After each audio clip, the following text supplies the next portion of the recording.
우리 옆 사람과 함께 인사하도록 하겠습니다. 그러나 이번 주 설교입니다. 오늘은 다음 주 설교라는 제목으로 하나님 말씀 나누도록 하겠습니다. 가을의 정점에 겨울을 입구를 열어놓으신 하나님의 섭리가 신기하기만 합니다. 가을 하나만 생각하면 풍요로움이 만연하여서 영원히 한 계절만 희망하기도 합니다. 이 계절로 평생을 살아가면 얼마나 좋을까라는 희망의 일기들이 있죠. 그런데 언제나 하나님은 그 영원하고 싶은 그 정점에 새로운 입구들을 열어놓습니다. 어쩌면 은혜 가운데 우리에 있는 새로운 시간은 이런 식으로 탄생하는지 모르겠습니다. 행복, 고난, 충만, 아픔, 이런 것들이 언제나 한 시간으로 이해해서 영원히 그것이 정점에 이를 걸 추구하지만 또 영원히 지속될 것 같지만 새로운 시간은 그 정점에서 다시 탄생하는 겁니다. 그러니 여러분 지혜롭기를 바랍니다. 영원한 건 하나님밖에 없습니다. 아멘. 한 주 동안 많은 일들이 있었습니다. 대통령은 모든 것이 자신의 불찰이라고 고백하고 국민들에게 사과를 했습니다. 낮은 모습을 보여준 태도에 진심으로 박수를 보냅니다. 미국에서 트럼프가 대통령이 되었습니다. 이번 주 가수 지디의 신곡이 발표가 되기도 했죠. 그러나 이번 주에도 저의 마음을 사로잡은 건 러시아와 우크라이나 전쟁의 소식입니다. 북한군은 점점 우크라이나 전선의 최전방으로 그 앞까지 이동할 계획을 갖고 있고 실제 군사훈련을 시작한다라고 합니다. 여전히 그게 너무나 마음이 아픈 시절입니다. 우리 모두 나라를 위해서 진심으로 기도하는 그리스도인이 됐으면 좋겠습니다. 아멘. 이번 주 큐티도 디모데 전서였습니다. 다들 어떠셨는지요? 성명제 저 잘 보이세요? 큐티를 하면서 디모데에게 아들이라고 말하는 바울의 심정, 그리고 죄송해요. 다시 얘기할게요. 디모데에게 아들이라고 말하는 바울의 심정과 바울에게 아버지라고 부르는 디모데의 진정이 여러분 느껴졌습니까? 저는 한 주 동안 서로가 서로에게 아버지와 아들이라고 부르는 그들의 관계를 묵상하면서 더없이 깊어지는 시간을 보냈습니다. 그건 감히 표현해 보자면 저의 깊어짐은 여러분에게 아들이라고 부르고 싶은 심정이었습니다. 왜냐면 우리는 나이 차이가 얼마 나지 않지만 저도 여러분을 향해서 언제든지 좋은 것, 가장 좋은 것을 주고 싶은 아비의 마음을 가졌기 때문입니다. 세상 사람들은 타인에게 좋은 것이 있으면 그걸 빼앗아 내 걸로 삼고 싶지만 희한하게 여러분을 볼 때 그런 마음이 전혀 없습니다. 그게 참 신기한 사랑이고 하나님이 주신 은혜인 것 같습니다. 물론 여러분도 저와 교회를 향해서 그럴 겁니다. 그러나 이 모든 희한한 사랑이 결국 이 사랑의 정점들이 아름다운 걸 탄생시키리라고 믿습니다. 오늘 바울은 디모데에게 또 그렇게 위대하고 아름다운 걸 알려줍니다. 우리 본문 3절 말씀 한번 읽어보도록 하겠습니다. 시작.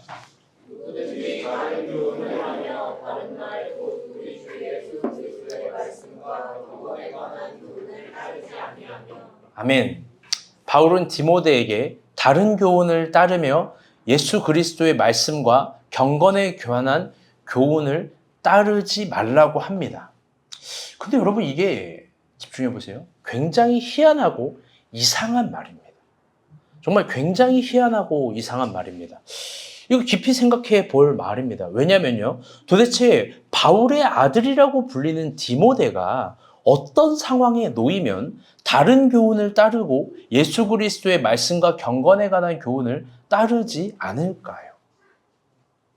도대체 어떻게 하면 여러분 그런 것이 가능한 걸까요? 바울이 아들이라고 부르는 디모데에게 어떤 폭력, 버림받음, 아니면 유혹과 시험? 글쎄요. 디모데가 과연 이런 걸로 예수를 버릴까? 이건 마치 저에게 영등포구 신길동에 34평짜리 아파트를 줄 테니까 스스로 삭발을 하고 승려입을 곱게 차려입고 불교에 관한 찬양 글을 쓰라고 책을 만들라고 하는 이치와 똑같은 겁니다. 도무지 이입이 안 됩니다. 그런데 바울은 디모데에게 너는 충분히 그럴 수 있다라고 이야기를 합니다. 도대체 바울은 뭘 받길래 자신의 아들이라고 부르는 그에게 너는 충분히 그럴 만한 사람이라고 이야기를 한 걸까요? 우리 4절 말씀, 그게 어떻게 가능한지 한번 봅시다. 시작. 그만하여 아무것도 알지 못하고 변론과 언쟁을 좋아하는 사람이 이로써 투기와 분쟁과 비방과 악한 생각이 나며. 아멘. 결론적으로 말하면 그게 가능하게 되는 경우는 뭐냐면 다시 따라볼게요. 교만입니다. 디모데가 다른 교훈을 따르며 예수 그리스도의 가르침을 버리는 그 어려운 지점이 가능한 수는 어떤 유혹과 핍박과 어려움이 아니라 좌절이 아니라 교만입니다. 우리 국어 성경으로는 4절의 이 처음 부분을 보면 그는 교만하여져서 아무것도 알지 못하고를 3인칭으로 표현하기도 합니다. 3인칭으로 표현합니다. 그런데 이 본문을 헬라어로 보게 되면 조금 더 특별합니다. 교만이라는 헬라어가 휘페파라노스, 여러 가지 두 개 합성어인데요. 휘페파라노스라는데요. 본문의 형태가 비동사입니다. 그렇다면 이게 그는이라는 표현보다는 교만한 자는 이라고 번역하는 게 훨씬 좋습니다. 디모데에게 편지를 쓰는데 비동사로서 이렇게 얘기하는 거예요. 교만한 자는 이런 사람이야. 그러면서 4절을 다 종속절로 만드는 겁니다. 표현하면 그런 관점에서 4절을 해석하면 이렇게 되는 거죠.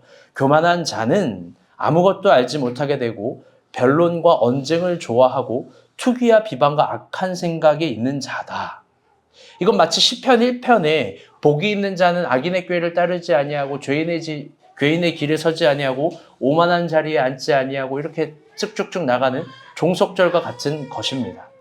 근데 저는 본문을 묵상하면서 참 가슴이 아리고 시린 지점들이 있었습니다. 그건 뭐냐면 저기 본문에 나오는 우리 국어로는 별다른 감동이 없는데 저 언쟁이라는 한 단어입니다. 언쟁을 좋아하는 자다. 교만한 자는. 이게 왜 그러냐면요.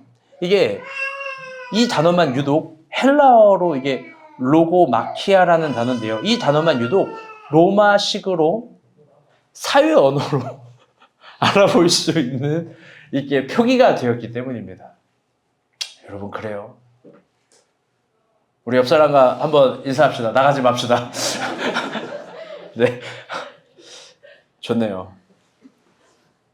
저렇게 한 방에 다 웃길 수 있는 능력이 부럽습니다. 저 단어만 유독 로마식 사회 언어로 표기할 수 있는 단어로 표기한 겁니다. 우리로 따지면 이탈릭체 같은 혹은 가로 꺾기 같은 그렇게 딱 볼 수 있게 언쟁이라는 단어, 로모마키아를 쓴 겁니다. 이거를 로마식 사회적인 당시의 언어 배경으로 해석하면 한 단어로 교만으로 표현하기 언쟁으로 표현하기 너무 아쉬운 단어예요. 이 로고스라는 말은 우리가 말씀이라고도 알지만 이 로고가 이 말이라는 것들이고요. 마키아라는 단어가 이 여러 가지 사회적 합성어인데요. 번역하면 이렇게 되는 거예요. 말도 안 되는 말트집입니다. 굳이 당시의 시대적인 상황을 반영하면. 즉 바울은 이 한 단어에 자신의 진심과 감정을 적나라하게 볼 수 있도록 표현한 거예요. 적나라하게 볼 수 있도록. 사실 바울은 이스라엘이라는 유대라는 내부 공동체에서도 그렇지만 외부 공동체에서도 상당히 말도 안 되는 말트집들로 난도질 당하고 괴로워하고 치를 떨었던 겁니다. 그런데 그런 사람들의 정점을 연구하다 보니까 바울은 한 가지 특징을 발견한 거예요. 그게 뭐냐면 그들은 다 교만한 사람이라는 겁니다. 결국 교만한 사람은 예수의 교훈을 따르지 않고 예수 그리스도의 가르침을 버리고 하나님을 믿지만 다른 교훈을 따르는 그런 양면이 늘 있다라는 거예요. 그렇다면 바울은 조금 더 섬세한 연구들을 하기 시작합니다. 도대체 교만한 사람은 어떤 기준으로 다른 교훈을 쫓으며 어떤 기준으로 다른 교훈을 따르는가? 기준이 있어야 될 텐데 그것들이 되는 기준은 뭘까? 이게 놀랍게도 본문의 10절입니다. 이 디모데에게 하는 경고예요, 사실. 시작. 늘 사랑하니 교만하게 표기가 되나니 이것을 탐내는 자들은 미혹을 받아 믿음에서 떠나 많은 의심으로써 자기를 죄가 아멘. 바울은 결국 교만해져서 다른 교훈을 쫓는 사람을 예수 그리스도를 버리는 사람의 특징을 뭐로 봤냐면 돈을 따르는 사람이라고 얘기한 거예요. 오늘 우리에게 위대한 기준이 될 거예요. 지난주가 아니죠. 지지난주에 윤희 형제가 시험에 합격했습니다. 우리 모두 다 축하해 줬어요. 근데 딱 한 명, 저승사자 같은 놈. 교회에서 저승사자라고 표현하면 좀 불경하고 하나님의 사자 같은 사람. 우리 형주가 윤희에게 이런 말을 했습니다. 주일에 300억짜리 계약이 있다. 그럼 교회 올 거예요? 안 올 거예요? 윤희가 당황했어요. 눈동자가 흔들렸어요. 필리핀을 가야 될 것 같아. 오죠. 5조? 5조? 주행 알아서 잘 교육시키기 바랍니다. 여러분, 잠시 삼천포지만 사실 바울의 위대한 신학은 여기에 있는 거예요. 당시 12제자는 공동체에서 저런 현실을 냉정하게 파악하지 못했어요. 그런데 더 나아가 돈이라는 것을 저렇게 정확한 신학의 언어로 풀어주거나 깨닫게 해주거나 가르침을 주지 못했는데 바울은 모든 것을 깊게 보고 사려 깊게 해석하고 바라봤던 겁니다. 예수를 버리고 다른 교훈을 따르는 사람, 그 교만한 사람들은 언제나 돈이 기준이 되고 돈을 욕망하고 돈을 섬기고 있다라는 거예요. 그렇다면 오늘 깊게 봅시다. 그리고 이걸 심지어 그의 아들이라고 부르는 가장 사랑하는 디모데에게 얘기하는 거예요. 너가 유일하게 다른 교훈을 따를 경우가 있거든. 너가 예수 그리스도의 교훈을 버릴 때가 있을 거야. 그게 돈을 사랑할 때야. 어쩌면 저는 이걸 보면서 바울은 하나님 앞에 돈이라는 것들이 어마어마하게 통과가 되고 정리가 된 사람인데 그의 아들인 디모데는 아직 여기까지는 이르지 못했구나를 간접적으로 볼 수 있을런지도 모르겠습니다. 신기한 현상이 일어났어요. 조용하게 옵니다. 그렇다면 오늘은 조금 더 깊은 설교를 들어가 봅시다. 그렇다면 그리스도인은 여러분 돈을 어떻게 대해야 되는 걸까? 돈에 대해서 어떤 태도를 가져야 되는 걸까요? 우리 마음 가운데 잠겨있는 무수한 질문들을 한번 열어봅시다. 한번 나열해 봤으면 좋겠습니다. 여러분 헷갈릴 겁니다. 왜 그러냐면 성경의 어떤 본문들은 우리의 신앙을 다 활용해서 열심히 살고 돈을 벌라고 축복이라는 이름으로 심지어 30배, 60배, 100배를 이야기하면서 그런 걸 꿈꾸라고도 이야기를 하는데 바울은 왜 돈을 사랑하는 게 일만하게 뿌리라고 이야기를 한 걸까? 그럼 뿌리가 30배, 60배, 100배가 되는 걸까? 물론 이 30배, 60배, 100배를 돈으로만 다 해석할 수는 없지만 수많은 축복은 그럼 돈에 대한 저주인가? 막 여러 가지가 우리 마음속에서 막 부딪히고 쿵쾅대고 할 겁니다. 도대체 성서가 말하는 돈에 대한 기준과 가르침은 어떤 걸까? 제가 아주 제대로 걸렸어요. 너무 좋습니다. 설교가요, 이걸 줄이기가 너무 어려웠어요. 너무 많이 이렇게 했다가. 일단 성서는요, 돈에 관해서 정확히 두 가지 교훈을 줍니다. 여러분이 알고 있는 돈에 대한 이론과 교훈들을 잠시 내려놓고 성서의 교훈을 한번 들어봤으면 좋겠습니다. 그건 버리라는 소리가 아니에요. 그걸 성서의 기준 아래 무릎 꿇치라는 소리예요. 첫 번째 교훈은 다시 해볼게요. 돈을 버는 방법. 이게 첫 번째 교훈이고요. 두 번째 돈에 관한 교훈은 다시 해볼게요. 돈을 쓰는 방법.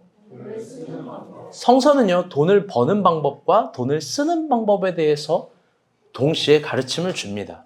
그런데 돈을 버는 방법에 대해서 매우 단순하게 이야기하고요. 돈을 쓰는 방법에서는 굉장히 섬세하고 정확하게 이야기를 합니다.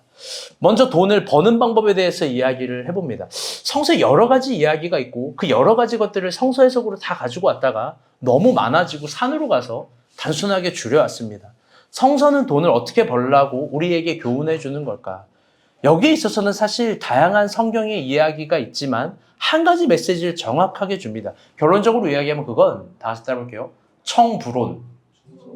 청부론입니다. 번역하면 깨끗한 부. 깨끗한 부자. 이걸 추구하라고 이야기합니다. 깨끗한 방식을 추구하는 돈을 벌 수 있다라고 이야기하는 거예요. 그렇다면 여러분, 깨끗한 방식이란 뭘까?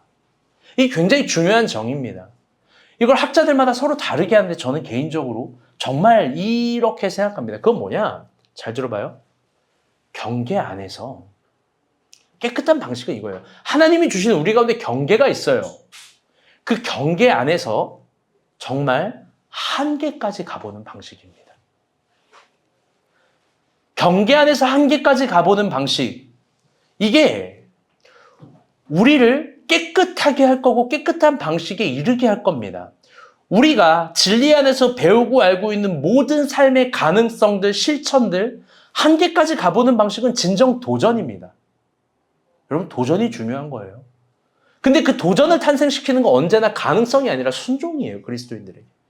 이 원리를 잊지 마세요.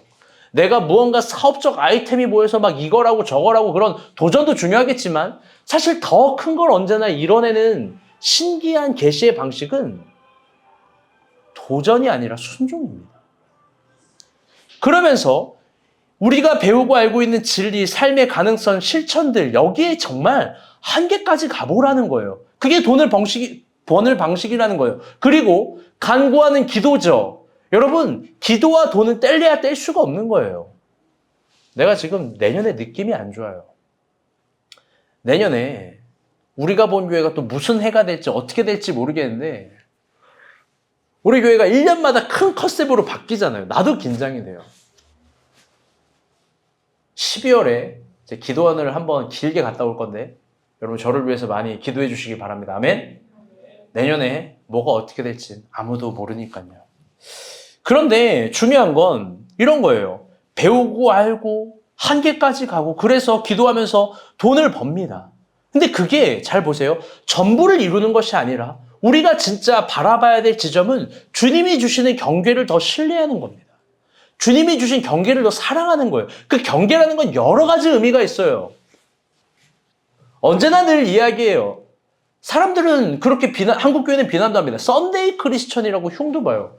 근데 다른 의미에서, 본원적 의미에서 주일 성수 하나 제대로 지키기가 얼마나 어려운데요. 얼마나 어려운데요. 저는 지금 여러분 별로 보이지도 않아요. 여러분 하도 안 반짝거려 보여요. 저는 현미만 반짝거려 보여요. 지금 신앙생활을 해서 내가 말을 안 듣는다. 그럼 가평에서 대중교통 타고 여기 한번 오라 그러고 해야 되겠어. 우리의 예배의 밀도는 다를 거예요. 여러분, 주일 성수, 썬데이 크리스천, 여러분 좋은 말이에요. 주일 성수를 정말 제대로 하려고 모든 걸 절제하고 300억짜리 계약도 내가 딱 끊어내버리고 정말로 주일 예배까지 와서 해보려는 거. 여기에 승부를 보려는 거. 여러분 이거 쉬운 거 아니에요. 물론 계약이, 그 300억짜리 계약이 1시까지 정도 있다. 그러면 하기를 권면해요. 근데 그게 경계를 넘어 간다. 그럼 내려놔야 되는 거야. 과감 없이. 두 번째도 있습니다.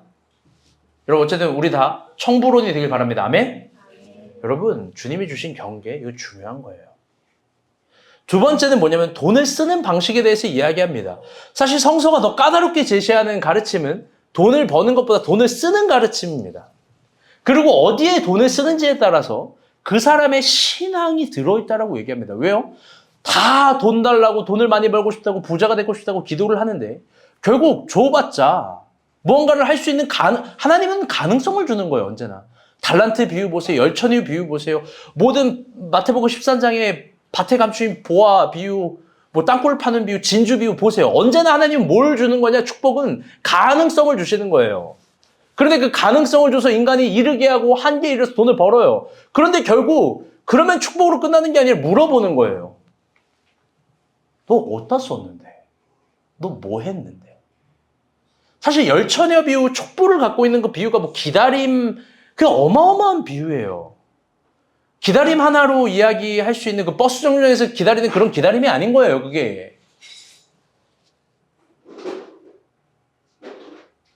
자신의 소중한 걸 지켜와서 태워지는 기다림이에요. 그걸 갖고 있는데 누구는 그게 아까워서 신랑을 위해서 못 해온 거예요. 근데 무서운 건 그때도 한번 얘기했지만 신랑이 신부를 보고 오는 게 아니라 그 빛을 보고 오는 겁니다. 성서는 돈을 쓰는 방법에 대해서 너의 신앙이 드러난다라고 분명히 이야기를 합니다. 그렇다면 여러분, 우린 돈을 어디다 써야 되는 걸까? 돈을 쓰는 방법에 대해서, 그 기준에 대해서 성서가 제시하는 것도 두 가지입니다. 첫 번째는 뭐냐면 다 같이 따라볼게요. 유치하지만 진지한 얘기입니다. 헌금이에요. 여러분, 헌금이란 뭘까요? 그걸 그리스도인의 모든 물질 사용법의 첫 번째 기준으로 이야기를 합니다. 헌금이라고. 헌금이라는 건 이렇게 생각해요. 내 의도에 따라 하나님께 드리는 거. 번역한 즉 내 것을 내가 드리는 거라고 생각해요. 근데 제가 오늘 제대로 알려드릴게요. 여러분, 헌금은 그런 게 아니에요. 헌금은 하나님의 의도에 따라서 내 것을 드리는 거예요. 내 의도에 따라서 하나님께 드리는 게 아니라 그런 건방진 태도가 아니에요. 하나님의 의도에 따라서 내 것을 드리는 거예요. 즉 하나님의 것을 하나님께 드리는 게 헌금인 거예요. 그리고 헌금에 다양한 형태가 있겠지만 성서에서 신약부터 구약에 이르기까지 가장 공통적으로 우리 그리스도인들에게 요구하는 기준은 하나예요. 좀 불편한 설교인데 들어보세요. 편하게 들어보세요. 다 같이 들어볼게요. 11조예요. 성경은 다양한 본문에서 11조를 요구합니다. 얘기도 합니다. 유독 하나님이 여기에 집착을 해요. 너무나 희한하죠? 여러분들 한번 질문해 봅시다. 11조를 왜 해야 하는 걸까? 감사 헌금해도 되잖아요. 무슨 이런저런 헌금해도 되잖아요. 그런데 유일하게 성경은 11조 이거를 레위기에도 민수기에도 출애굽기에도 신명기에도 사실 모든 각 권들의 속에서 역사서에도 신약에도 계속 이야기를 합니다. 그게 그렇다면 11조를 요구합니다. 근데 그게 참 묘해요. 그렇다면 이게 부담스러운 삶의 부과가 아니라 아까도 이야기한 도전을 통한 탄생이 아니라 순종을 통한 탄생처럼 뭔가 여기에 하나님의 비밀한 것들이 숨겨져 있는 거 아닐까. 여러분, 하나님이 세금 걷는 세무공무원 이성민의 얼굴이 아니에요. 미안해요. 좀 비유한 거야. 여러분, 왜 우리는 11조를 해야 되는 걸까? 그 이유가 참 묘합니다. 신약과 구약을 구약을 보게 되면요. 조금 더 어려운 얘기를 한번 해볼게요.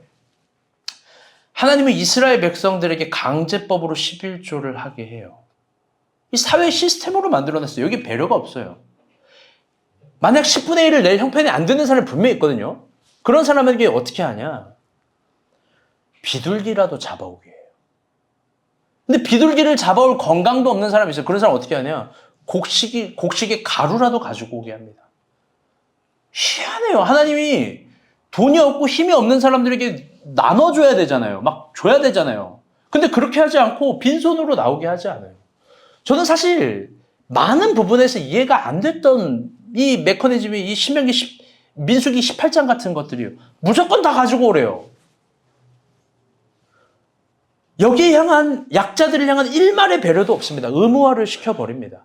그런데 깊게 생각해 봅시다. 이스라엘 백성들 얼마나 싫었을까? 여러분, 치를 떨고 싫어하지 않겠습니까? 그리고 이런 강제법에 대해서 과연 마음 깊이 하나님을 인정할 수 있을까요? 오히려 그 시대 때도 여러분 고라자손 보세요. 논쟁적이고요. 논리적이에요. 틀린 말이 없어요. 하나님이 모세만 선택했냐? 아론만 선택했냐? 우리 고라도 선택한 거 아니냐? 그러면서 막 싸우잖아요. 논리적으로 틀린 게 없어요. 근데 이제 땅이 갈라져서 다 들어가서 문제지.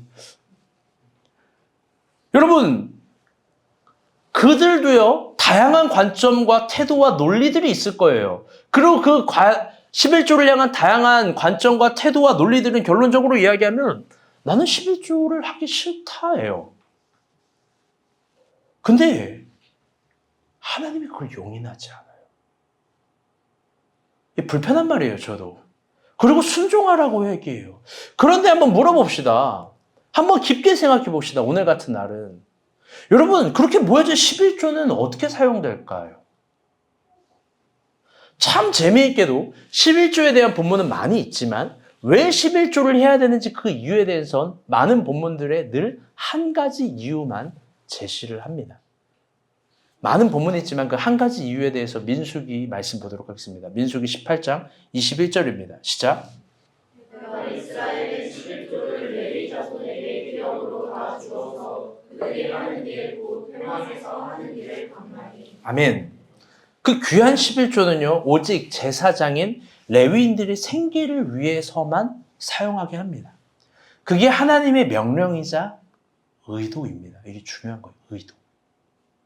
이런 거예요. 11조를 다 모아다가 레위인들에게 주라. 이거는 절대로 건드릴 수 없는 내 의도야. 내 명령이야. 내 지침이야. 근데 한번 진짜 생각해 보자고요, 여러분. 여러분, 제사장이 마음 편하게 행복하게 그 11조를 받을 수 있을까요? 결과론으로 해석하면 안 돼요. 물론 철저하고 진실한 마음으로 하나님께 드리는 사람들도 있습니다.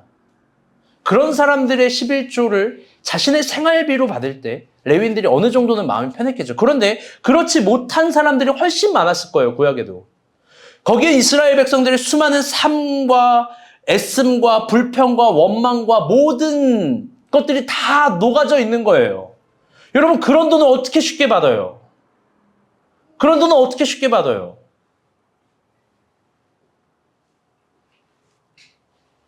예전에 우리 형주가 뭐 다 지금 뭐 사연을 이야기할 수 없지만 저에게 모든 걸 다 정리가 됐다라고 이야기를 하고 저를 떡볶이를 사줬어요. 떡볶이 그거 얼마예요? 내가 얼마 하는지도 몰라. 한 3만 원이라고 칩시다. 여러분, 그 3만 원 그 떡볶이는요, 아주 위대한 거예요. 여러분, 그게 맛있었을까요? 먹어봐요. 못 막혀요. 여러분, 윤희가요, 이제 시험에 합격했다고 저한테 회를 사겠대요. 여러분, 제가 그거 먹으면 초장 맛에 맛있겠습니까? 나 안 먹고 싶어. 사랑하는 여러분, 이스라엘 제사장들도 마찬가지예요. 마찬가지일 거예요. 그 돈을 어떻게 쉽게 받아요? 백성들의 삶에 조금이라도 관심 있는 레위인들 제사장들이라면 그게 행복이 아니고 부담이고 괴로움입니다. 그런데 하나님은 굳이 제사장이 그걸 받게 하는 거예요. 여러분, 그 돈을 받은 제사장, 그 11조를 받은 제사장은 여러분 어떤 자세로 예배를 준비하겠어요? 삶이 녹아져 있는 그 헌금을 받고, 과거 제사장들은 정말로 온 정신과 마음과 모든 것들이 다 녹아지게 예배를 준비한 거예요. 한 글자 야훼라는 신성문자 4글자를 쓸 때마다 목욕을 합니다. 한 단어 쓸 때마다 목욕을 해요. 뭐 피부 다 종기 일어나지 않았겠습니까? 한 행사 할 때마다 막 발가락도 안 보이게 막 뒷걸음질을 치고, 뭐 이 레위인들이 갖는 제사장들의 보폭도 여러분 어마어마하게 엄격해요. 한 번에 1년에 한 번 제사장이 그 지성소에 들어갈 때마다 사람이 죽어나가요. 이번에 제사장 우리 간사들 들어봐요. 뭐 임간사님이 딱 들어가야 될 차례야. 더러운 게 많네. 하나님이 죽어요. 죽는 기사가 훨씬 많다고. 박지원 간사 이렇게 들어가요. 방울이 울렸어요. 방울 울리면 안 되거든요. 죽어요. 긴장된다고요.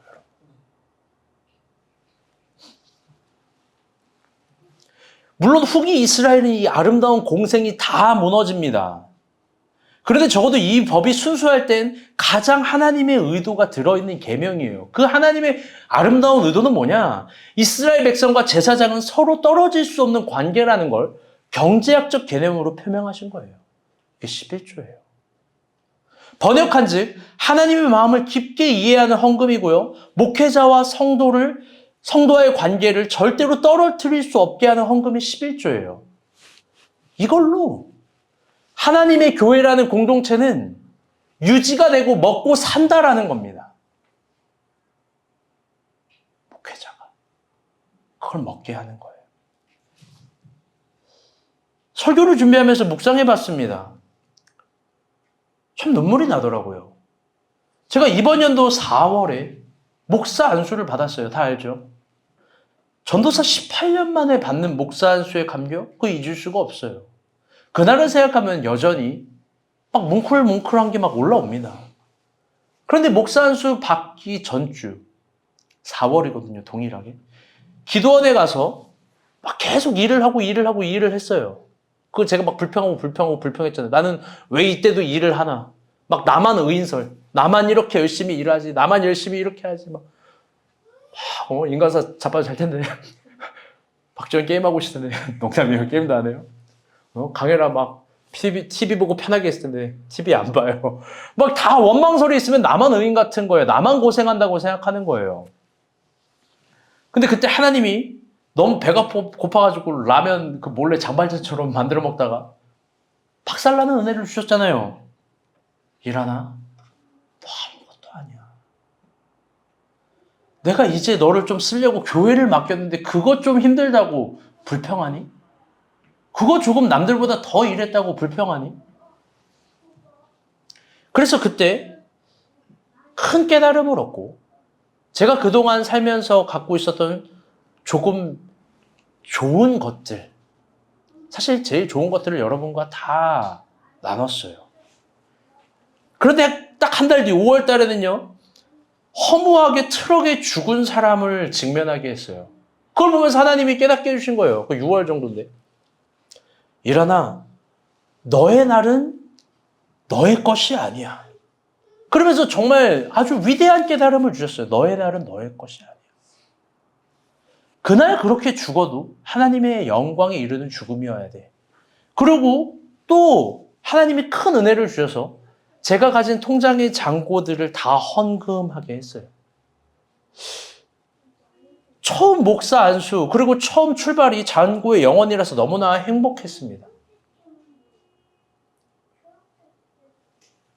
그런데 그로부터 한 달 뒤 7월 28일 제가 담임 목사 입춘식 하면서 왜 하나님은 그렇게 저의 소유와 재산을 비우라고 하셨는지 알았습니다. 진짜 알았어요. 그건 그날의 선언 때문에 그렇습니다. 그날 저는 목사의 의무에 대해서 선언을 했고 여러분은 성도의 의무에 대해서 선언을 했어요. 저의 의무는 다음과 같습니다. 볼까요?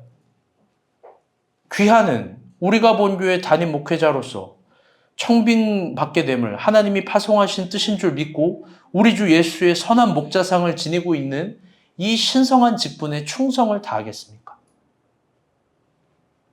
하나님은 저에게 선한 목자상과 충성을 요구합니다. 다음은 여러분의 의무였어요. 여러분의 의무와 선언은 이런 거였습니다. 이 목사는 교회를 위해서 전적으로 헌신하는 자이므로 그의 가르침을 따르고 그의 생활비를 전담하여 아무 염려 없이 목회에만 전념할 수 있도록 돕겠습니까? 하나님은 여러분에게 저의 생활비를 전담하여 염려 없이 책임지라고 합니다. 여러분들 한번 물어봅시다. 그걸 보면서 제가 와 이제 내 생활비는 다 너희의 책임이고 의무고 나는 진짜 자유하고 이제 사회복지고 현미 배달해서 너 일했지? 너 카드 하나 갖고 와. 목사님 주유비 쓸 거야 이제. 김선아 오늘 머리를 했네. 예뻐요. 머리에 돈은 있어. 나도 이제 머리 깎을 거야. 너 카드 갖고 와. 내 머리 깎을 건 다 너의 의무야. 정현미 저것이 나 밥도 함께 안 사줘? 나 소고기 먹을 거야. 일로 와. 이성민 너 좀 빡세지? 세무공무원?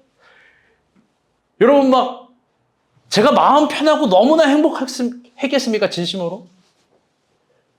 너무나 부담스러워요. 너무나 부담스러워요. 그게 진심이에요. 저는 여러분의 삶에 너무나 관심이 많아서 여러분이 밤낮 무슨 일을 하는지 어떻게 일을 하는지 너무나 잘 알고 있는데 그 생활비로 그 헌금으로 저의 생활비를 사용한다? 그게 누군가는 너무나 당연한 경제학적 개념이라고 이야기를 할 수 있겠지만 저는 그게 제 마음에 진짜 있는 말은 그게 괴롭고 고맙고 미안해요. 당연하지가 않아요. 그런데 그때 정확하게 알았어요. 하나님 그렇게 살라고 하는 거예요. 그렇게 살라고. 우리 성도들이 열심히 노동하고 애쓴 그 헌금으로 생활비를 받고 그렇게 살라고 하는 거예요. 성도가 주는 것으로 먹고 마시라고 합니다. 그게 하나님의 정확한 의도예요. 여러분은 잘 모를 거예요. 8월 이후에 제가 얼마나 작아지고 물처럼 녹아지고 여러분이 저를 작게 만들어 버린 거예요. 그 눈물 나는 이야기들이 참 많죠. 이날 우리는 성도의 의무를 미사역으로 하는 선언이 아니었어요. 이런 교회가 어디 있어요? 한국 교회 중에. 다들 진심으로 제가 부끄러울 정도로 너무나 그날 이후로 열심히 살아갑니다. 막 어떤 친구는 막 새벽에도 일하고 어떤 친구는 막 밤 늦게도 또 야근하고 또 어떤 가정은 계속해서 일을 합니다. 그러면서 이런 말을 하는 거예요. 목사님, 제가 이제 어떤 가정이 이런 말을 해요. 직장에 도전을 합니다. 아이도 있고 뭐도 있는데 막 직장에 도전을 합니다. 또 어떤 가정은 이런 얘기를 해요. 이제 토요일까지 풀로 채워서 일을 합니다. 하루도 안 쉬고 일을 하고 싶어요. 목사님이 알려주신 한계대로 200%를 다해서 살았는데 그렇게 사는 이유가 제 월급을 주고 싶어서랍니다.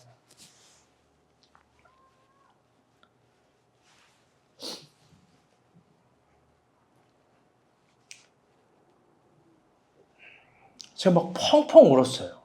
그 감격이 지금도 계속 있어요. 당연한 게 없어요. 그리고 8월부터 월급을 받았죠. 당연히 첫 월급 하나님께 드렸고요. 그런데 여러분, 월급 받는 저의 마음이 어떻겠습니까? 편했겠습니까? 사실 설교 준비하기가 너무 어려웠어요. 마음이 막 준비가 안 돼요. 너무 괴로워요. 아무것도 당연한 게 아닌 거예요. 고맙고 미안하고 죄송하고 막 여러 가지가 뒤섞여 있습니다. 그래서 늘 저는 제가 하는 한계치로 최선을 다해서 본문을 연구하고 설교하고 여러분의 삶의 깊은 곳을 만지려고 하고 기도하고 애를 쓰고 제가 할 수 있는 도리로 살아갑니다. 저와 저희 가정은 여러분의 헌금으로 살아가고 있는 거니까요.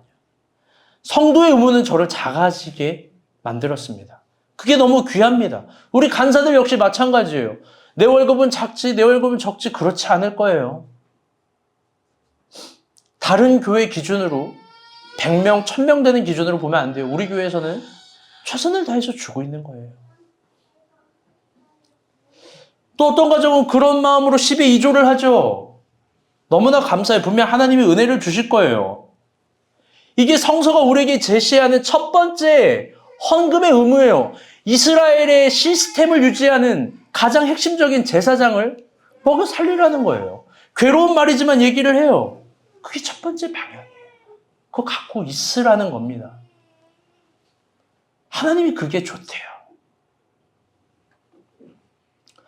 두 번째 가르침도 있습니다. 그건 뭐냐? 10의 구조에 관한 가르침이에요. 한번 물어봅시다. 10의 1조를 하나님께 드렸으면 10의 구조는 여러분 내 마음대로 쓰면 될까요? 여러분 주일 중에 하루를 주께 드렸으면 6일은 내 마음대로 써도 되는 건가요? 아니에요. 10의 구조도 하나님 뜻대로 써야 됩니다. 오늘 본문은 그러면 10의 구조를 어떻게 쓰는지를 얘기해 주는 거예요. 그걸 디모데에게 이야기를 해주는 겁니다. 6절부터 8절입니다. 읽어볼게요. 시작.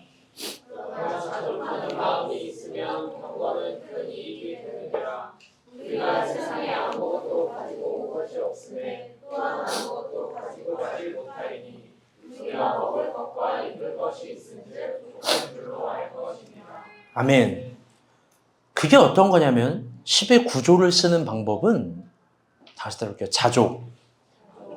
이게 성도가 돈을 쓰는 두 번째 교훈입니다. 자족이에요. 한번 물어봅시다, 여러분.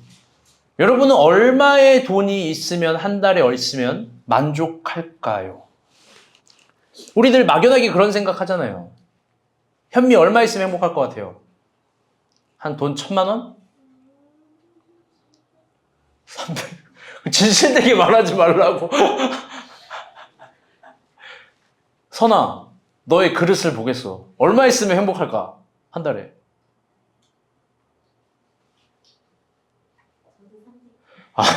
저 똑똑한 것 봐라.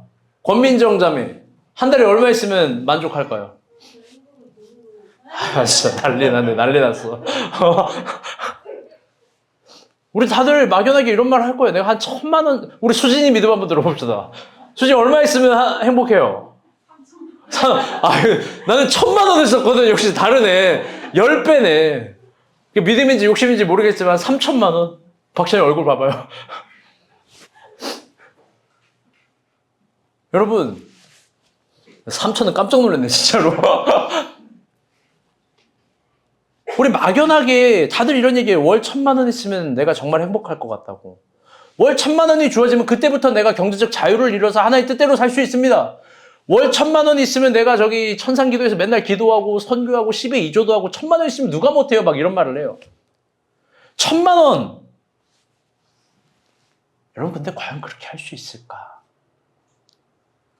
그건 비유로 하자면 내가 1,000만 원을 벌면 그렇게 신앙생활을 잘하고 뭐하고 할 수 있다는 건 비유적으로 이야기하면 여러분 방구석에서 나는 생각이에요. 결론적으로 말하면 이렇게 한번 생각을 해보자고요. 여러분이 월 1,000만 원을 순수익으로 벌려면 여러분의 건강, 정신, 감정, 여러분의 모든 관계, 도덕과 양심 다 아작나야 돼요. 다 가부가 돼야 돼요. 여러분 이런 생각할 거예요. 나는 회사를 다녀서 1,000만 원 버는데 아니요, 1,000만이에요. 제가 하란 대로 하면 1,000만 원 벌 수 있어요. 민정남이 지금 일하죠? 퇴근하고 제가 제시하는 일을 그대로 3개만 하면 돼요. 퇴근하자마자 제가 제시하는 직장에 들어가서 또 일하고 새벽에 또 찜질방 들어가서 일하고 또 그 끝날 때 빌딩 가서 계단 청소하고 이런 거 시급 좋거든요. 그렇게 하면 1,000은 못 되더라도 900에서 800 정도 일을 거예요. 그리고 한 3, 4시간 자서 또 아침에 무슨 틈나면 일하고 또 뭐 일하고 여러분 회사원도 다 일할 수 있어요. 벌 수 있어요. 워라밸이요? 여행이요? 여러분 그건 비유하자면 뜨거운 찜질방에서 누워서 아메리카노를 국자로 퍼먹는 이야기예요. 도무지 이입이 안 되는 이야기예요. 여러분 1,000만 원 벌려면 아침부터 저녁까지 내내 일만 해야 돼요. 감정을 말살하고 일을 해야 되고 휴식을 거세당하고 일을 해야 되고 건강을 녹여서 일을 해야 되고 내가 원하지도 않는 일을 모든 표정과 감정을 다 속이면서 행복하게 일을 해야 돼요. 일만 해야 돼요. 여러분 진짜 1,000만 원을 벌으면 행복할까요? 여러분 사업은 얼마나 더 잔인하고 위대하고 어려운 차원인데요. 일을 하면 돈이라도 받죠. 사업은 돈을 내야 돼요. 월세 내야죠. 사용료 내야죠. 관리비 내야죠. 내가 매입해야 되니까 매입해야죠. 1,000만 원을 벌려면 3,000만 원을 벌어야 되는 거예요. 3,000만 원을 똑같은 한 달에서 일할 때 사업은 더 아작나기 힘든 거예요. 제발 무슨 유튜브에 나오고 뭐에 나오는 걸로 뭐 한 달에 1,000만 원을 쉽게 버는 사람 막 이렇게 생각하지 마요. 무슨 장사의 신이 인생의 신인 것처럼 얘기하는 그런 삶의 교훈들 여러분 그거 아니에요. 제가 그게 맞다고 하면 그걸 따라가라고 얘기하겠어요. 다 편집된 이야기예요. 다. 여러분 진지하게 물어봅니다. 여러분 진짜 그렇게 살 수 있습니까? 모든 걸 아작내서 돈만 벌 수 있어요? 물론 이렇게 자신할 거예요. 저는 할 수 있다고. 자기는 할 수 있다고 그렇게 자신할지도 몰라요. 그런데 여러분 하루 이틀은 그렇게 살 수 있거든요. 근데 일주일은 못할 거예요. 또 한 달은 더 힘들 거예요. 무엇보다 1년은 인간이 그렇게 살 수가 없어요. 그때 어떻게 되냐? 또 한 달이 힘들고 1년은 그렇게 살 수가 없고 오히려 정신병 걸리고 우울해가지고 안 행복하다고 이야기할 거예요. 그러면 또 일어나는 현상은 이런 거예요. 하나님 원망하고 사람 원망하고 결국 월 1,000만 원을 벌어도 우울하다라는 얘기, 징징댄다는 얘기. 여러분 그런 얘기 하겠죠. 오늘 본문이 왜 자족을 이야기하는지 봅시다. 한번 다시 질문해 봅니다. 여러분 한 달에 얼마 법니까? 한 200만 원 법니까? 그런데 우리 이런 생각을 한번 해봅시다. 그게 내가 능력이 딸려서 되는 게 아니에요. 오히려 하나님이 우리를 너무 사랑하셔서 우리에게 맞는 노동의 강도를 주신 거예요. 번역한즉 하나님이 여러분에게 돈을 안 주시는 게 아니라 여러분을 사랑해서 여러분에게 필요한 만큼 돈을 주시는 거예요. 이걸 여러분 관점에서 이야기를 하면 아직 우리가 돈을 벌 수 있는 태도와 수준이 안 된 거고 이걸 하나님 관점에서 이야기하면 얼마든지 더 주실 수 있는 분이 여러분이 다칠까봐, 여러분이 어려울까봐 그 정도를 인도하시는 거예요. 여러분, 그러니까 하나님 원망하지 마세요. 제가 설교를 준비하면서 섬세하게 연구했습니다. 제가 이번 주 설교에 공을 많이 들였어요. 정말이에요. 은혜가 되던 은혜가 되지 않던 저는 공을 정말 많이 들였어요. 정말 오랫동안 준비한 설교 일주일 내내. 한번 물어봅시다. 우리는 한 달에 얼마를 벌까? 제가 평균을 내봤어요. 우리가 본 교회 방식으로 섬세하게 문제를 접근해봤습니다. 우리가 본 교회 평균 소득은 얼마가 될까? 여기서 많이 버는 사람도 있고 적게 버는 사람도 있어서 평균을 냈는데 놀랍게도 은근히 금액이 커요. 270만 원 정도 돼요. 270만 원 정도. 그런데 물어봅시다. 한 달에 1,000만 원을 못 벌고 270만 원을 벌면 여러분 그건 하찮은 인생일까요? 우리 한 달 수익이 평균으로 270이에요. 여러분 그런 하찮은 인생인가요? 성서는요, 오히려 버는 것보다 쓰는 거에 관심이 많습니다. 어떻게 쓰는지에 따라서 아까도 이야기했지만 오히려 1,000만 원 버는 인생보다 더 많은 것을 남길 수 있다라고 우리에게 이야기를 합니다. 더 많은 것들을 남길 수 있고 더 행복한 인생이 될 수 있다라고 우리에게 반드시 제시를 합니다. 그래서 10의 구조를 사용하는 방법이 더 중요해요. 그 방법은 소비가 아니라 자족이에요. 이게 너무 중요한 거예요. 우리 6절에서 8절 다시 한번 읽어봅시다. 시작. 그러나 자족하는 마음이 있으면 경건은 큰 이익이 되리라. 우리가 세상에 아무것도 가지고 온 것이 없으되 또한 아무것도 가지고 가지 못하리니 우리가 얻을 것과 잃을 것이 있은즉 북한 줄로 알 것이니라. 아멘. 여러분 물어봅시다. 바울은 디모데에게 하는 권면이라 그랬어요. 가르침이라 그랬어요. 돈이 필요하다면 디모데에게 이렇게 얘기를 할 거예요. 디모데야, 나가서 나처럼 천막 치고 일을 해. 디모데야, 이런저런 노동을 해. 물론 그것도 아름다운 방향이에요. 성경 그걸 제시하고 있다고 분명히 얘기했습니다. 청부론. 그런데 그렇게 말하지 않고 자족을 정확하게 얘기를 해요. 여러분 자족이 뭘까요? 바울이 디모데에게 알려주고자 하는 그 자족이라는 개념은 정말 엄청난 개념이고 아름다운 개념이에요. 우리 국어적 정서가 아니에요. 이게 헬라어로 합성어인데요. 아우타 아르케예요. 아우타 아르케. 아우타 합성어인데 아우토라는 단어와 아르케라는 합성어입니다. 아우토는 조건이라는 뜻이고요. 아르케는 한 번씩 들어봤겠지만 정신이라는 뜻이에요. 그런데 이 아르케가 객관적 정신을 추구하는 정신이 아니라 고대 철학자들이 진정 추구하는 정신이었습니다. 그건 뭐냐? 지혜를 추구하는 정신이에요. 지혜를 추구하는 정신. 그래서 고대 그리스 철학자들은 아르케를 만물의 원점으로 본 거예요. 근원. 조금 어려운 말이지만 번역하면 만물의 원점은, 근원은 지혜를 사랑하는 마음에서부터 출발했다는 거죠. 그런데 이게 아우토 아르케, 합성어가 되게 되면 우리 국어적 정서에서 자족이라는 한 단어로 표현하기가 매우 아쉬워요. 이걸 헬라적 세계관으로 그대로 표현하면 이렇게 되는 거예요. 잘 들어보세요. 아름다운 언어예요. 자신의 조건을 진심으로 사랑하는 마음, 자신의 조건을 진심으로 사랑하는 지혜. 그게 자족이에요. 즉, 아우토 아르케. 바울이 디모데에게 알려주고자 하는 자족은 열악함에 대한 대답이 아닙니다. 결핍에 대한 대답으로서의 자족이 아닙니다. 바울이 디모데에게 알려주고자 하는 자족은 지금 너의 조건과 너의 환경을 진심으로 사랑하는 마음과 지혜, 그걸 추구하라고 이야기하는 거예요. 왜? 거기에서 인생에 정말 큰 만족과 행복이 일어난다고 생각하니까요. 그리고 진정 위대한 진리는 정말 중요해요. 그런 자족의 태도가 여러분의 생활과 소비와 경제관념에 깊게 배어있고 자국으로 남을 때 돈은 반드시 모이게 되어 있어요. 돈은 반드시 모이게 되어 있어요.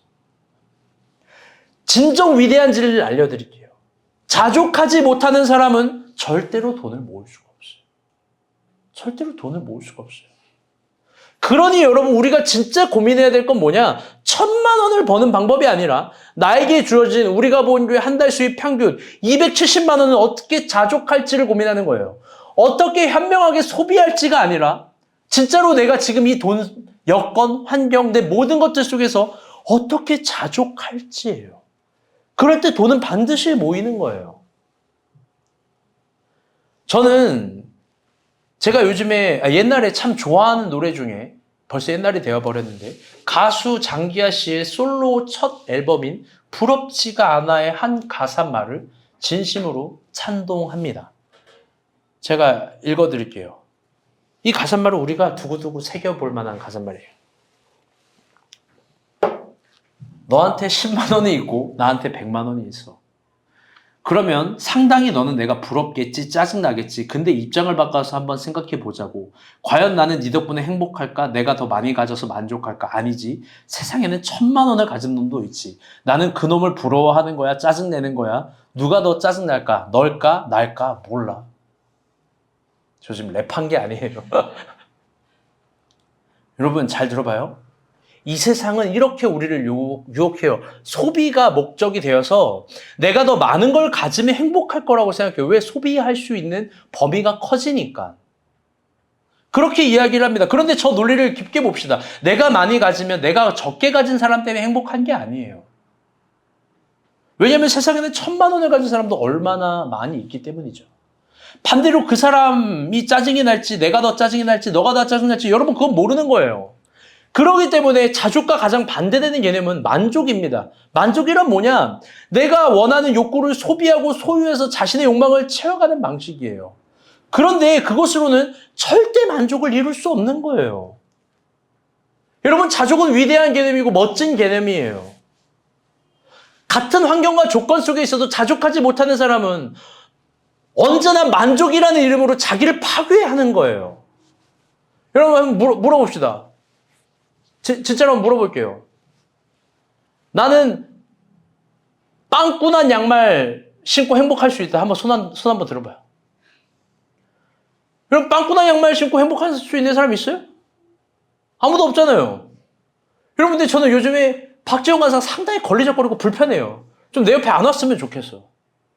왜냐면 목사님 저 오늘도 빵꾸난 양말 신고 왔어요. 이러진 않지만 슬랩바 아래로들은 맨날 양말 빵꾸난 걸 신고 와요. 그럼 원래 오늘 설교 제목은 빵꾸라고 하려고 그랬어요. 저 지독한 정신을 이야기해 주려고. 옷을 사러 갔대요. 난 계속 제가 핍박하거든요. 핍박해요. 옷 좀 사러 가라. 옷 좀 사라. 용식이랑 데이트 좀 해라. 강해라. 해라. 막 이러면서 미안해요. 옷을 샀는데요. 유니클로인가 지오다던가 어디서 예를 들어서 5만 원짜리 옷이에요. 그럼 사면 되잖아요. 그걸 굳이 넘버링을 찍어서 돈 10,000원 싸게 해가지고 인터넷에 산대요. 그래서 그걸 행복해하는 거야. 10,000원 더 싸게 샀어. 어때요?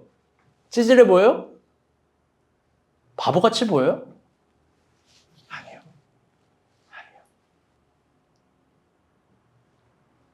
여러분 여기서 일을 해요. 추워요. 괴로워요. 만족이 기준이 될 땐 자신을 파괴하는 언어를 쓸 거예요. 나는 빵꾸난 양말밖에 못 신는 인생인가 봐. 나는 옷도 못 사서 인터넷으로 싸게 돈을 사야 되는 류의 인간이다. 우울해. 윤용식 너는 그랜저라도 타고 다니지. 난 걸어 다녀. 스레빠 신고. 너는 혼자잖아. 그거 얼마나 부러워. 나는 여기서 맨날 지겨운 목사님 얼굴이랑 괴로운 저 박주영이 얼굴이랑 개 짖는 소리랑 애 짖는 소리랑 막 이런 거 들고 살아야 돼. 여러분 만족의 기준이 될 땐 그래요. 제가 요즘에 형주를 참 잘 주목해요. 여러분 벤츠 E클래스를 타던 놈이 지금은 목사님 캐스퍼가 세상에서 제일 좋습니다. 캐스퍼 전기차 그 제일 좋대요. 벤츠를 안 부러워하는 거예요. 여러분이 무서운 거예요. 여러분 차로 보면요 민정이가 훨씬 좋아요.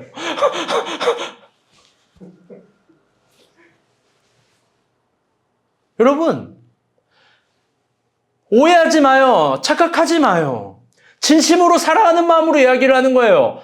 만족은 나를 파괴시킬 거예요. 왜? 죽어도 난 만족 못하니까. 세상에 1,000만 원을 가진 놈들이 있어요. 여러분, 그걸 부러워하고 그걸 만족하려고 나를 채우는 순간, 그게 욕망이 되는 순간 난 죽어요. 그런데 그걸 이겨버리는 개념이 자족이에요. 오늘 빵꾸난 양말 신을 수도 있지. 오늘 내가 충분히 돈이 있음에도 불구하고 내가 아껴서 살 수 있지. 캐스퍼도 훌륭하지. 배달해도 훌륭하지. 내가 이것저것도 훌륭하지. 지금 나를 사랑하는 그 태도, 여러분, 그게 얼마나 아름다운 건데, 그게 바울이 디모데에게 없는 모습이라서 보여주고 알려주고 싶은 거예요. 가장 위대한 것들의 탄생은 모든 것들이 다 갖춰진 조건에서 절대 탄생하지 않아요. 제가 그래서 혐오까지는 아니지만 진짜 안 읽는 게 자기계발서 책들이에요. 그럼 별로 안 봐요. 오히려 제가 진짜 진지하게 보는, 왜 그건 성공 신화만 있으니까, 진짜 제가 보는 책들은 늘 평전이에요. 함서커 평전, 간디 평전, 체게바라 평전, 전태일 평전, 스티브 잡스 평전. 봐요. 아무것도 없다는 조건은 모든 걸 다시 해낼 수 있다라는 가능성이에요. 성서가 우리에게 이야기하는 자족은 여러분 차고지에서도 충분하다는 거고 여기서도 충분하다는 거예요. 여러분 바울이 그런 열등감에 사로잡혀 있다고 쳐봅시다. 베드로를 보면서 저놈은 예루살렘도 가졌고 정통성도 가졌고 저놈은 사람들에게 환호도 받고. 여러분 바울 뭐가 있어요? 안디옥 교회 고작 몇십 명? 안디옥 교회 뭐가 있어요? 재정도 없어요. 대신 거기 바울이 있는 거죠. 이 세상에서 가장 가짜 논리는 내가 재정이 있고 자원이 있어서 뭘 해야 한다는 거예요. 모든 걸 다 조건이 완벽해서 할 수 있다는 거예요. 제가 살아보니 그게 거짓말이에요. 우리가 본 교회도 박스 하나로 시작했고 가장 위대한 것들은 조건을 채우면서 시작되는 게 아니에요. 자족하면서 시작하는 거예요. 제가 우리가 본 교회 아이들에게도 가르칠 거고 제 딸에게도 가르칠 거예요. 진심으로 가르칠 거예요. 안 돼, 못 사, 필요 없는 거야. 너에게 적절하지 않아. 여러분 이런 아빠가 위대한 아빠가 아니에요. 야, 다 사. 여기서부터 여기까지 우리 자매들 그런 형제 절대 만나지 마세요. 평생 그대들이 고생할 거예요.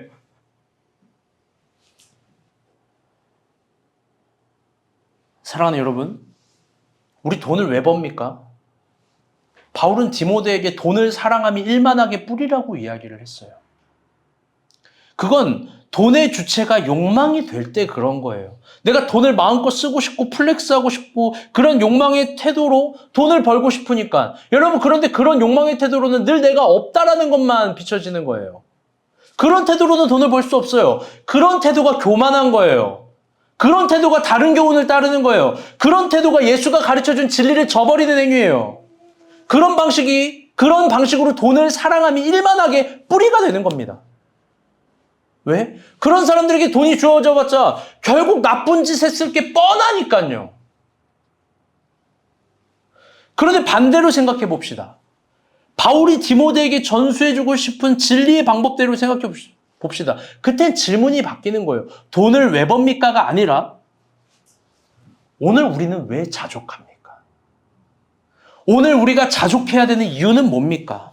아주 열심히 번 돈을 욕망하며 소비하지 않고 10의 구조를 어떻게 사용할까 보다는 먼저 자족하려고 하는 그 태도는 뭡니까? 여러분 그거 단순한 거 아닙니까? 하나님 뜻대로 사용하기 위함이에요. 하나님이 명하신 것들 그 경계를 지키기 위함이에요. 그때 270만 원도 충분해요. 자족하면 오히려 모아질 거예요. 냉정하게 말하기 싫은데 아픈 말로 말하기 싫은데 사랑하는 마음으로 아픈 말을 해봐요. 돈을 못 모으는 사람, 자족하지 못하는 사람이고 자족하지 못하는 사람 하나님 사용 안 하세요. 하나님은요 언제나 작은 것들을 주시고 그거 어떻게 사용하는지 보시는 거예요. 여러분 자족함으로 꼭 돈을 모으길 바랍니다. 아멘? 옆 사람이 소고기 먹고 나는 소고기 맛 나는 과자 먹어도 여러분 그게 불행한 게 아니에요. 진정 불행한 게 아니에요. 내 조건을 진심으로 사랑하고 키워나가는 우리가 됐으면 좋겠습니다. 아멘? 잊지 맙시다. 자족할 때 남는 거고 모아지는 겁니다. 그런 자족하는 마음으로 사랑하는 나의 조건과 내 수입, 노동, 하나님이 받으실 향기로운 것들이에요. 그리고 그게 결국 부에 이를 거예요. 그러니 여러분 자족하려고 갈망합시다. 저는 여러분이 진정 부자가 되기를 희망합니다. 부자를 넘어서 거부가 되기를 희망합니다. 그런데 설교를 준비하면서 이제 마지막 내용하고 결론 맺을 거예요. 참 감사한 거는 제가 우리가 본 교회를 오늘 설교 준비하면서 봤는데 우리가 본 교회 있으면서요. 물질의 축복을 많은 사람들이 받았어요. 실제로. 월급도 물론이거니와 집과 차 여러 것들이 해결되고 많은 삶의 범위들이 달라지고 여러 가지 것들이 탄생해요. 그런데 너무 슬픈 건 이런 거죠. 그런데 또 감사한 것도 있어요. 슬픈 건 뭐냐면 모두가 다 그렇지 못해요. 유독 이번 연도가 어렵다라고 말하는 사람이 있을 거고 이번 연도가 유독 축복받지 못하는 나 개인이라고 말할 수 있을 거예요. 그런데요. 늘 이야기하듯 지금으로 모든 걸 판단하지 마세요. 지금의 시간을 통해서 뭐가 어떻게 될지 정말 아무도 몰라요. 내가 1년 동안 어려운 사람이 있고 2년 동안 어려운 사람이 있고 5년 동안 어려운 사람이 있어요.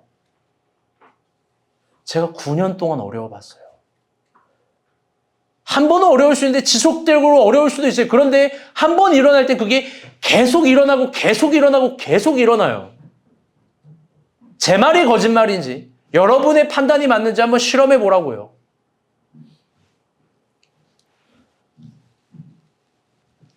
지금의 시간을 통해서 뭐가 어떻게 될지 몰라요. 그러나 자족하는 사람, 지금 자기의 조건을 사랑하는 사람, 또 일어나려고 하는 사람은 언제나 하나님께서 은혜를 주십니다. 아멘?